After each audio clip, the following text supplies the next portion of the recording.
doing business in Africa. You can't afford to be without Africa Investor.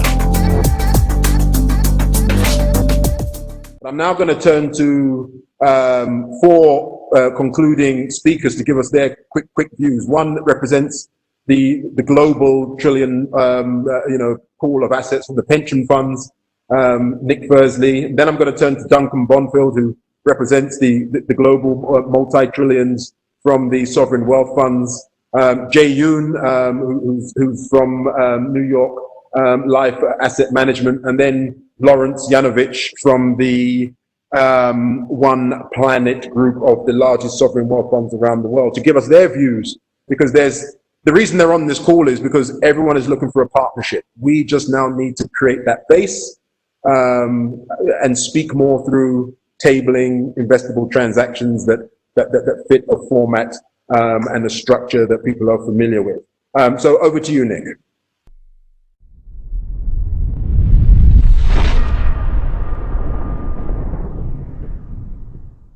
Okay, one last adjustment.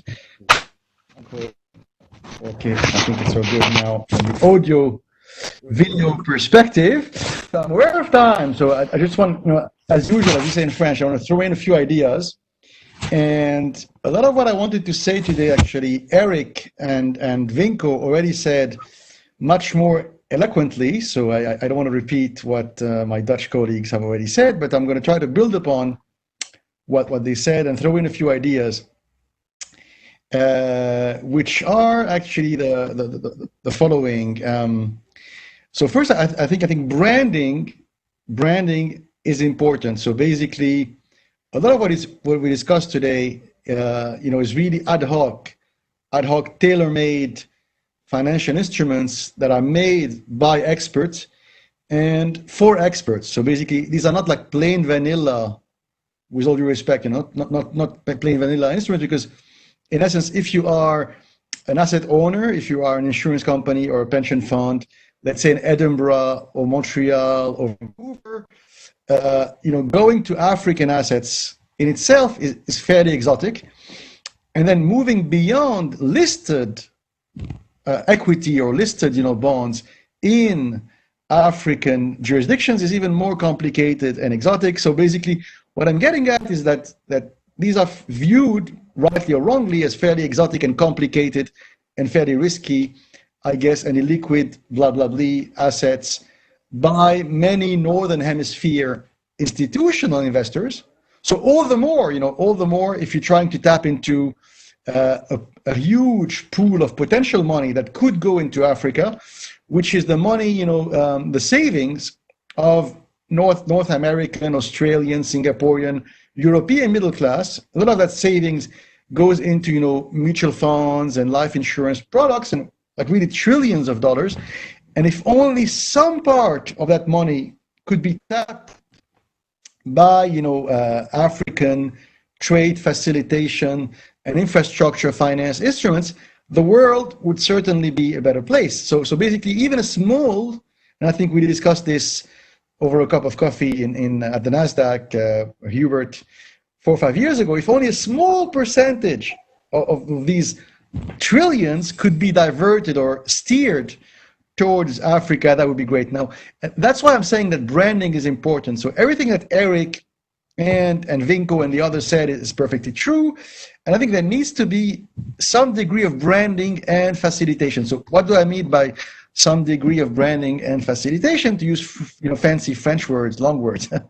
I mean that basically it would be great if we could try not to wait for the private equity firm to come to Africa and ask some of you guys for some credit risk or export credit insurance product, but basically preempt that and perhaps try to all together, jointly with some private equity investors and governments and supranational and asset owners from the Northern Hemisphere, try to establish in Africa some kind of open regional or sectoral funds. So really off the shelf existing sectoral funds or regional funds. So what could it be? For example, it could be a West African agro agro-export credit facilitation, blah, blah, blah fund.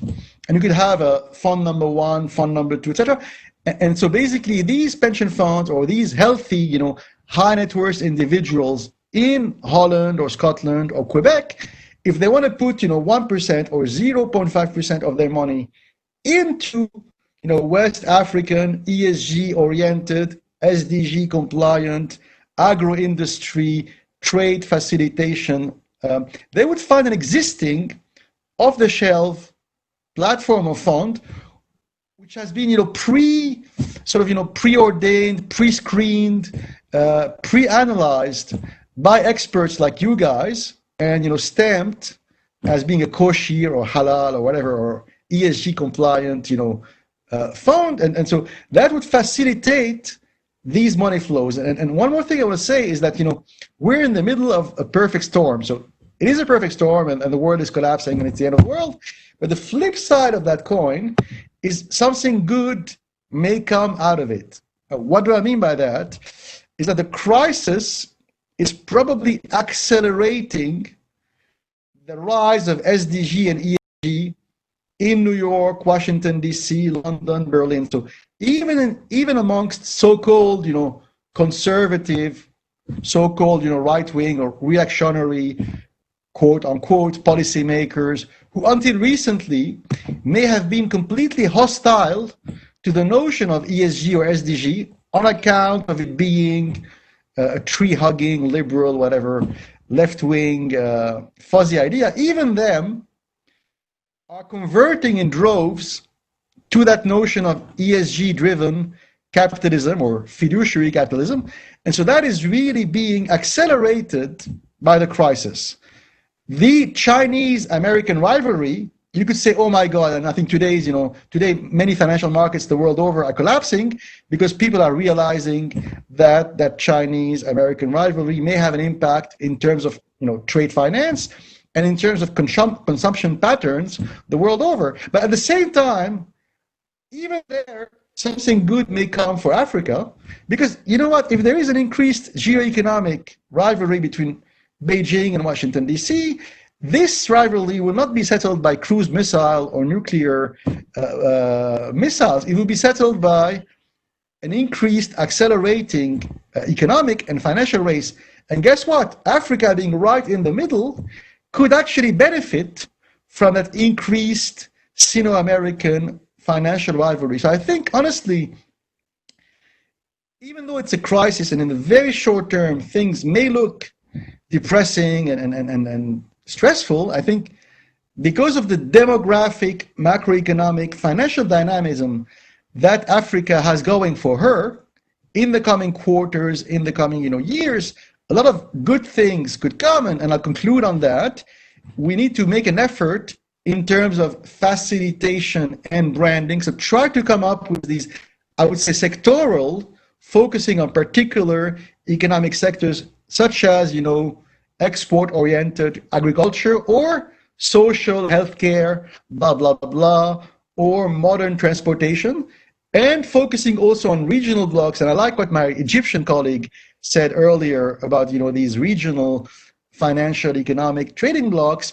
If we could give these funds some kind of regional / sectoral flavor, I think a lot of money could flow from these cash-rich pension funds, all the more because, once again, banks, because of Basel II, Basel III, Solvency II, Solvency III, blah, blah, blah, banks and insurance companies, their balance sheets are really much more constrained. And of course, the current crisis will make their balance sheets even more constrained.